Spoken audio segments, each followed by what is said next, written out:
isang malakas na sigaw para sa mga taong hindi naman nakukontento at hindi rin siniseryoso. Hindi, minsan talaga may mga ganyang pagkakataon na kaya dahil wala kang seryosong relasyon ay dahil sa maling tao ka napupunta. 'Di ba? Sugal ka lagi ng sugal sa maling tao, hindi ka pa natatrato ng tama at ang masama dito, mahal, hindi ka natututo. Hoy! Mahal. Kasama nyo na po ang Spicy Opo mo sa radyo na kapag natikman mo, hahanap-hanapin mo. Ako to si DJ Kim Chino, makakasama mo ako 69 tayo.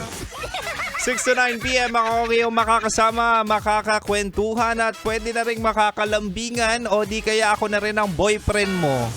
Oo, ako ang boyfriend mo for 3 hours. Ano for 3 hours ako yun. Ano ba yun? Parang pinaparenta naman tong DJ na to. Hindi, biro lang, mahal. Ako ang iyong makakasama kung ikaw ay nagko-commute.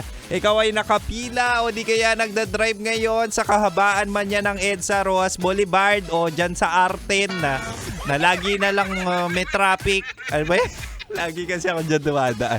Anyway, usapang love pa rin tayo kasi nga 'di ba, ito yung sinasabi natin na minsan sugal ka ng sugal pero dapat alam mo dapat yung tao ay worth it, 'di ba? Kumbaga kung gagastos at mamahalin mo na lang ng lubus-lubusan, doon ka na sa tamang tao to the point na alam mong masusuklian o di kaya mamahalin ka rin pabalik.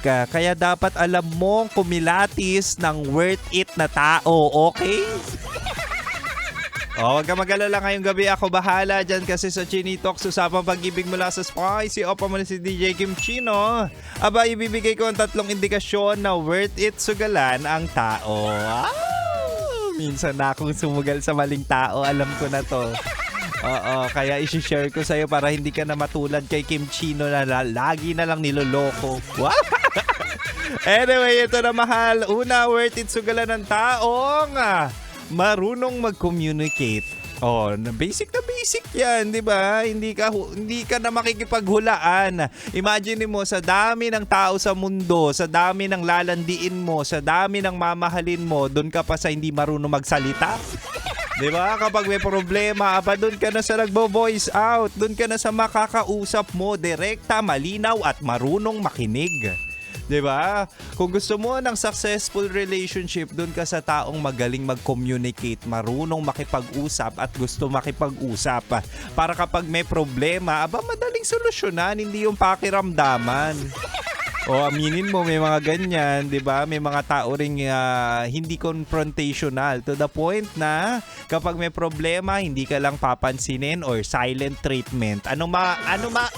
Naku, napipikon talaga ako. Ano maayos nyo kapag silent treatment lagi? Kapag kayong dalawa magjowa, wala.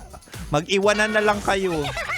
Karamihan sa mga ganyan, karamihan sa mga relasyon na hindi nag-work out ay dahil hindi na pag-uusapan ng mga kakulangan, problema, pati na rin yung kabit. Diba?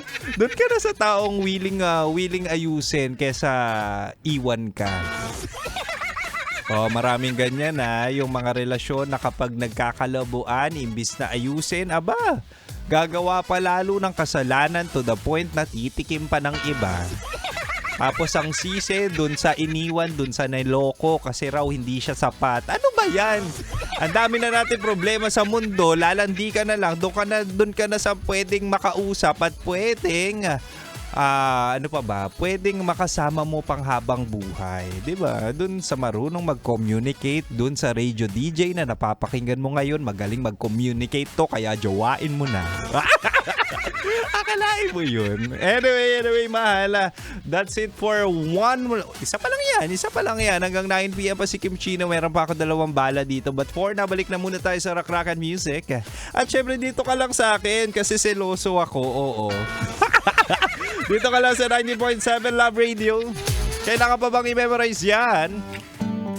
Basic. Metro's #1